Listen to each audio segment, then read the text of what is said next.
All right, hello, hello. Here we are back with another episode of Slime. We are on season 4, episode 3. The Avatar team is formed, and we get a nice start off. To start, get a little backstory of what seems to be our main protagonist for this season. I don't know, this season was like 60 episodes. So for this set of the episodes for the season 4, and I believe it was Maribel Rocco. How you pronounce it? Maribel Rosso. Maribel Rosso. Someone that was uh would it be a reincarnate? Yeah, reincarnate. Yeah. So just like Rimuru, who yeah, because Rimuru was born into the world, so they're reincarnated, not summoned. And so she's also a reincarnate. So that's interesting. Because she was a little gave us a little bit of her past. She was from a prominent family at a young age, had all the wealth and knowledge. Well, she the resources to learn things, but apparently she was extremely smart and really good at handling business and taking over because she was able to, even at a time, what she said, even as a woman, I was not looked down upon her. It didn't prevent me from getting to the level I wanted to get to. So she was able to take over and like take control of money, power, whatever influence from behind the scenes. It doesn't sound like she was the front of it, but it showed her playing a chessboard and basically, she was doing her thing. And it looked like she actually lived until she passed away, which is interesting. She wasn't, offed or anything like that, or just zapped in something. She was actually lived um, and then she was reborn. And when she was reborn with the ability called greed, which is very interesting because I was kind of curious how is she getting everyone to um to like listen to her.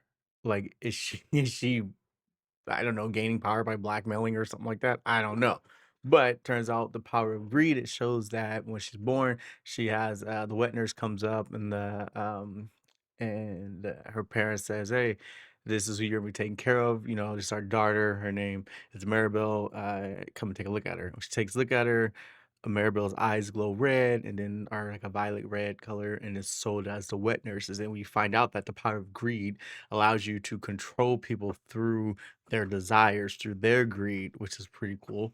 And the stronger the greed, she said, that they have, the easier it is to control them. So that was pretty cool. I had no idea about that.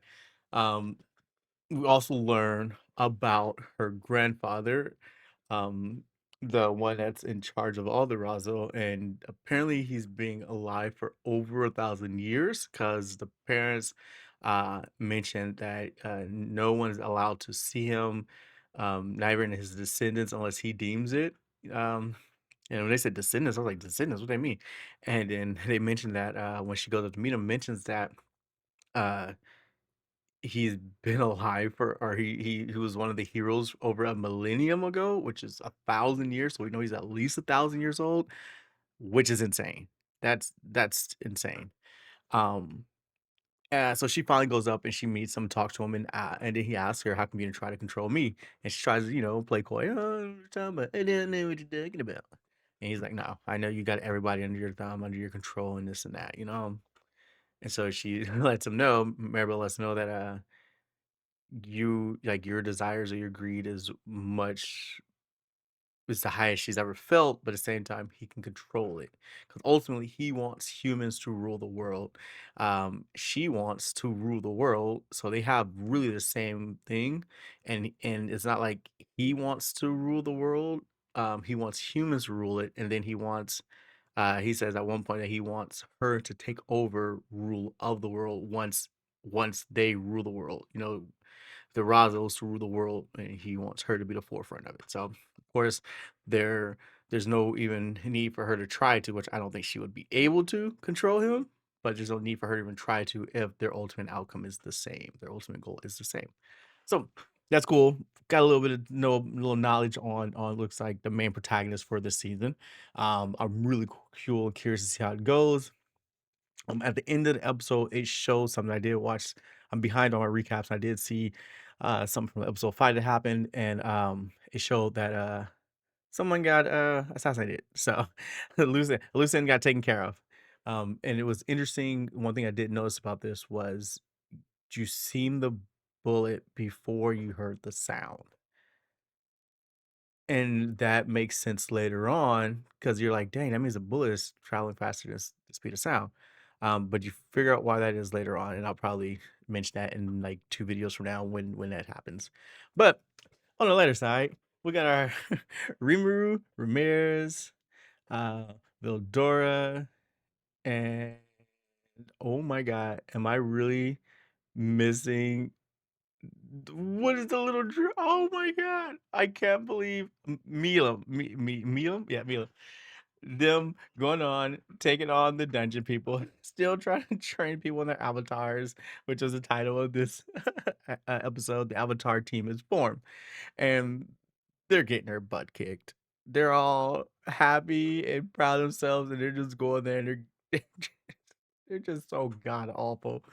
Horwa's teamwork, and even Milam and Vildura says it's like, I'm not used to working as a team. What is this teamwork? 'Cause they're dragons. They're so freaking strong.